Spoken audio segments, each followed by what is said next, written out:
درود بینندگان عزیز، سوالات تاجیکستان و جهان را از استودیوی مرکزی رادیو آزادی پیشنهاد شما میکنیم. من شعله گلخوجه هستم و نخست توجه نمایید به سرخط موضوع برنامه امروز 4 ایون. شرکت‌های روسی به فروش بلیط‌ها به سمت تاجیکستان آغاز کردند، ولی مقامات تاجیک میگویند که هنوز به پروازها اجازه ندادند. روی بسته فراوانی در بازارها، محدودیت در صادرات میوه و سبزوات موسمی به نرخ محصولات در داخل تاجیکستان تاثیر کرد. بازار خدا با شکر فراوانی بازار تمامی چی هست، لیکن نرخ کمتر بالا رفته. انداز نیست، маош هم نیست. آموزگاران مکتب‌های شهر کولوب را تأخیر چند ماه در پرداخت یک مزد دلسرد کرده است. این حوزه فامیلی من برای مغازین ما قریب 200 سم قرضم اگر بالا قرضم نمیتونم دیگه معلمی قرض نمیتونه. این معلمه چرا میگه که من رفتم مرا قرض ندادن.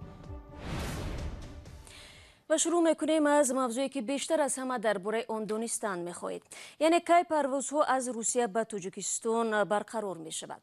در حالی که دو شرکت هواپیمایی روسی به فروش بلیط به سمت تاجیکستان آغاز کردند، مقامات تاجیک خبرها را درباره شروع پروازهای بینالمللی از جمله به جنوب روسیه رد نمودند. مسئولان آژانسی آویاسیون شهروندی تاجیکستان گفتند رفتهای هوایی تنها بعد به اعتدال آمدن وضع وابسته به کرونا ویروس نو امکان پذیر خواهد شد. پرواز هواپیماها از تاجیکستان به خارج و برعکس از نیمه دوم ماه مارس قطع شده است. مولرجب یوسفی موضوع را پیگیری کرد. خبر آغاز شدن فروش چپته‌های هواپیما از روسیه به تاجیکستان و برعکس بسیاری ها بخصوص مهاجران را خرسند کرد. در یک روز اخیر چندین نفر از رادیو آزادی پرسیدند که آیا درست است که فروش چپته‌های هواپیمایی آغاز شده است، اما مقامات تاجیکستان روز 4 ایون این خبرها را رد کرده و گفتند به یگان شرکت هواپیمایی اجازه پرواز مستقیم از روسیه به تاجیکستان و برعکس را ندادند و حالا معلوم نیست که پروازهای مستقیم کی از سر گرفته می‌شوند. آژانسی آویاسیون گراژانی روز 4 ایون با پخش یک بیانیه گفت پروازهای دائمی به روسیه و دیگر کشورها تنها پس از معتدل شدن وضعیت عاید به بیماری کووید 19 عملی کرده می شوند. اظهارات اینها در پی آن صدا می دهد که چندی از شرکت‌های هواپیمایی روسی از فروش چپته‌ها به سمت تاجیکستان خبر دادند.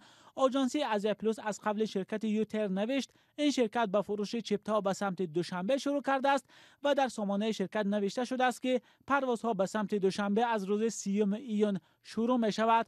همین طور شرکت اورالسکی آویالینی هم به مشتریان چپته‌ها به سمت تاجیکستان را بعد از 13 ایول پیشنهاد کرده است، هرچند مسئولین نمایندگی این شرکت در دوشنبه از آغاز پروازها اظهار بی‌خبری کردند. آژانسی آویاسیون گراژانی تاجیکستان از شهروندان خواسته است از خریداری چپته‌های هواپیمایی فعلا خودداری کنند. سفارت روسیه در تاجیکستان هم روز 4 ایون در یک بیانیه گفت به شهروندان توصیه نمی‌دهد که فعلا چپته هواپیما بخرند. مقامات تاجیک گفتند هنوز معلوم نیست که پروازهای هواپیما از تاجیکستان به روسیه و دیگر کشورها کی شروع می‌شوند. ضمناً قرقیزستان از 15 ایون به پروازهای بین‌المللی از فرودگاه‌های این کشور اجازت می‌دهد.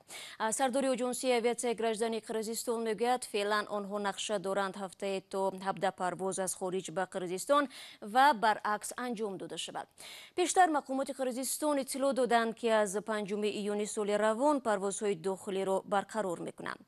در این بین عثمانی ترکیه نیز از روز 1 ایون با نظرداشت چاره‌های احتیاطی برای پروازهای داخلی باز شد.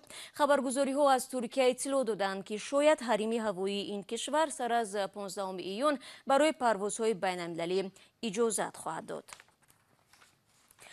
بسته بودن مرزهای بین کشورها در ماه‌های اخیر نه تنها به رفت و آمد ساکنان مشکل ایجاد کرده است، بلکه به بازارهای تاجیکستان نیز تاثیر گذاشته است. به فرق از سالهای قبلی در این موسم کشاورزان ناچار محصولات خود را به بازارهای داخلی برآوردند، زیرا راه برای صادر کردن میوه و سبزوات فعلا نیست.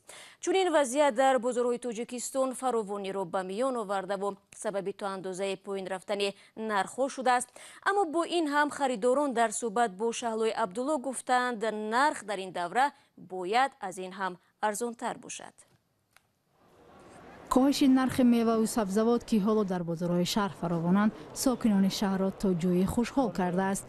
نرخ 1 کیلوگرم زردآلو که سال پیش در این موسم 25 سومانی ارزش داشت، این سال آن را با نرخی از 15 تا 8 سومان خریدن امکان دارد. مثلا همش تاجیکی خدمات طبیعی نسبت به هر سال امسال نرخ نواش ارزان‌تر مقصد. سبب کاهش نرخ را تاجران در بسته بودن مرزها و محدودیت در صادرات میوه و سبزوات موسمی ارزیابی میکنند. سالهای گذشته به دیگر شهرها وای میکردن، میوه تقسیم میکردن. این سال فقط تاجیکستانی ما خودشون استعمال کردن. اما آنهایی هم هستند که میگویند با وجود نسبتاً پایین رفتن نرخ همانا شرایط خریداری میوه دلخواهشان را ندارند. در شرایط امروزی تاجیکستان البته باید که این نرخ نباشه. ساکنان میگویند مخصوصاً در شرایط پاندمی که طبیبان خوردن میوه‌های تر و تازه را توصیه میدهند، نرخ آنها باید ارزان باشد. نظر بابا گوید اگه که مثال خیلی نیست بازار به خیلی گم نیست بازار خدا با شکر فراوانی بازار تمامی چی هست نکی نرخ کمتر بالا رفته. فراوانی میوه و سبزوات در بازارهای دوشنبه در حالی است که 2 ماه قبل نرخ کارتوشک که مردم از آن نان دوم هم نام میبرند یک بار بالا رفته بود. 1 کیلو کارتوشکا در بازارهای دوشنبه از 8 تا 10 سومانی ارزش داشت که در مقایسه با دوره سال گذشته 3 مراتب گرانتر بود. دهقانا کاریدن محصولات فراوان یازی همه جا هست سریچه ارزان‌تره. در همین حال بعضی از دهقانها از چند مراتب پایین رفتن نرخ حاصل خود شکایت میکنند. به گفته آنها اگر سالهای قبلی حاصل سبزوات را به روسیه صادر میکردند، حالا تاجران عمده خرید داخلی محصولات را از کشاورزان خریده به ولایت سوخت انتقال میدهند. از این خاطر مجبورند با قیمت‌های پایان محصولاتشان را فروشند. در شرایط پاندمی که مرزها بسته است، کارشناسان میگویند فراوانی بازار میوه و نرخ نه چندان گران آنها خاص دیگر همسایه کشورها نیز شده است. بینندگان عزیز، تو این لحظه برنامه ما درباره پاسخ اجنسی اویاسیای شهروندی تاجیکستان وابسته به فروش بلیط‌ها از سوی شرکت‌های هوایی روسی و نرخ میوه و سبزوات در بازارها گزارش داشتیم. بعد یک آگاهی برنامه را با گزارش‌ها از تاجیکستان و به ویژه لغو امتحان‌ها در مکتب‌های میانه و پرداخت نشدن معاش معلمان در منطقه کلوب ادامه خواهیم داد. با ما بمانید.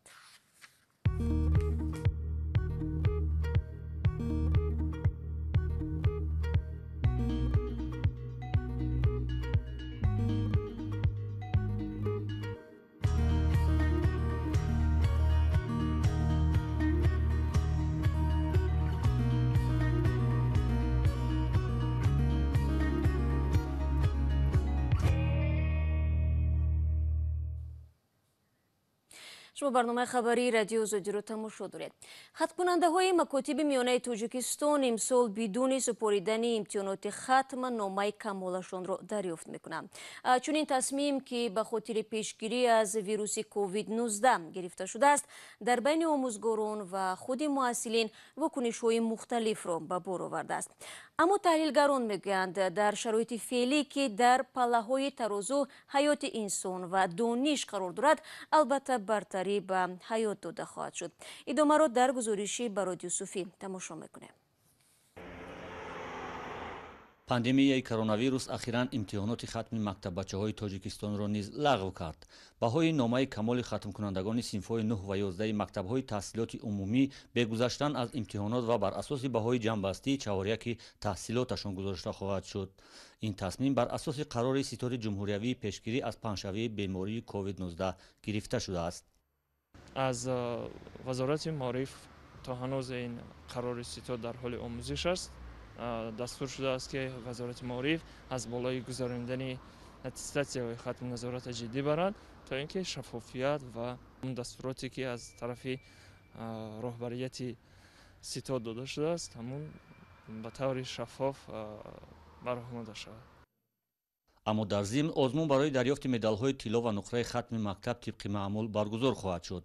آموزگاران تصمیم لغو امتحانات ختم در مکتب‌ها را تدبیر اجباری در شرایط پاندمیای کرونا ویروس عنوان می‌کنند و اما بر اینند که لغو امتحانات بر صفت دانش خوانندگان به تاثیر منفی نخواهد ماند. از روی چهارک بها گذاشتن به این خوانندگان، یعنی اون خوانندگانی که عموماً дар фикри дарсу хондану баҳояшон набуданд. алами хел боз беаҳамиятии худро яъне давом медиҳанд. шояд ки дигар дар имтиҳони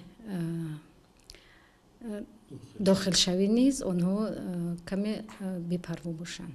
ба гуфтаи омӯзгорон ҳудуди 15% барномаи таълимии соли хонишро мактаббачаҳо наомӯхтаанд ва ин албатта замони имтиҳоноти дохилшавӣ ба мактабҳои олӣ ва махсус нақши манфии худро хоҳад гузошт. аксари хатмкунандагон мегӯянд аз имтиҳоноти хатм интизороти бештар доштанд ва масъулияташон барои имтиҳоноти дохилшавиро бештар мекард. масалан агар бо экзамен месупурдем хубтар мешид ки барои 3 мешид, агар 4 мегирифтем, агар ки 4 мебудам 5 мегирифтем. Тайда хубтар мешида бо. бо иллати густариши пандемияи коронавирус дарсҳо дар макотиби миёнаи Тоҷикистон аз 25 апрел қатъ карда шуд. соли ҷорӣ макотиби Тоҷикистонро 162 000 синфи 9 ва бештар аз 123 000 синфи 11 хатм хоҳад кард. масъулони маркази миллии тестӣ мегӯянд, имтиҳоноти қабул ба мактабҳои олӣ ва миёнаи махсус дар муҳлати муқарраршуда баргузор хоҳад шуд. аммо муаллимони шаҳри Кулобро мушкили нагирифтани маошро афтода кардааст. онҳо мегӯянд чанд моҳ ба ин тараф ҳақмузди худро дарёфт накарданд. мақомоти маҳаллӣ ваъда медиҳанд ки ба зудӣ пули муаллимонро пардохт хоҳанд кард, вале то он дам ба гуфтаи мусоҳибони маҳмудҷон раҳматзода онҳо дигар намедонанд зиндагиашонро аз кадом ҳисоб пеш баранд. ина мисол бигирам ато ина ҷалол ина бория карчка гиртем пиёз гиртем. ин омӯзгорон дар шаҳри Кулоб рӯйхати қарзҳояшон дар даст маоши 2 моҳаи пардохт нашудаашонро интизоранд. онҳо мегӯянд давоми ин 2 моҳ маҷбур шуданд ки барои пиёз, картошка ва дигар лавозимоти рӯзгор қарз гиранд то хонаводаашон гурусна намонад. моҳи сеюм аст ки то ҳол мо маблағи кори гирифтагӣ нестем ва аз ҷиҳати манамин маош нарасидан беҳад танқисӣ азият кашидистем. ҳамкорони эмомалӣ ҳам мегӯянд напардохтани маошашон онҳоро нигарон кардааст, чун баъзеашон аз бонк ҳам қарздор будаанд. махсусан андоз бояд бухгалтериш мега ки мега охи ами қишлоқда меван мехӯранд. мо харида хӯрем, талабара киштав худа бачо намешавад. мо ҳама чиза мехарем, помидор, бодинг, ранги шаҳрвори. мо ҳама вақт ба маош сари мо таъмин карданам. шахсан ман худам духтараки инвалид дорам. ина 31 сола инвалид дорам. ма барои ҳар дору хардани ӯ аптеки шаҳр қарз мегирам. ина ҳозир фамилия мара бира ин магазин ма қайб 200-300 сом қарз дорам, агар боло қарз дорам наметам. мегам маълими қарз наметам. ина маълима кучаро мега ки ман рафтам мара қарз надоданд. мо маълимем, диплом гирифтем ки ба гардани баланд зиндагӣ вақти хонаи деҳқон қазкинӣ меравӣ гап изо мекашӣ. аммо бархе омӯзгорони дигар мегӯянд ки бемории COVID-19 барои мақомот як баҳонае шудааст. ба гуфтаи омӯзгорон дар гузашта 1 моҳ ба таъхир маош мегирифтанд. баъди ин беморӣ аллакай то 3 моҳ тӯл кашида истодааст. мирзоалӣ саидов омӯзгори дигар мегӯяд ки дар мактаби онҳо зиёда аз 70 нафар кор мекунад ва ҳама дастнигари маошанд. асари асирон намеяд ки оҳи дардолуди ман гар биравад то ба фалак то суроғ шаваду аз осмон ба замин ояд малак. ростига ба куҷои шикоят мекунӣ мера арз мекунӣ мега ки сум нест. аввал шаҳрро таъмин мекунем баъд дехота. ростига дилзада шудем. ами корое ки ҳозир мекунем дилмон мондагӣ умуман намешавад зиндагиро бепулу бехӯрок тасвир кардан. зимнан ин бори аввал нест ки омӯзгорон дар шаҳр ва навоҳии минтақаи Кулоб аз нагирифтани маошашон шикоят мекунанд, вале мақомот напардохтани маоши омӯзгоронро ба иҷро нашудани нақшаи андоз вобаста медонанд.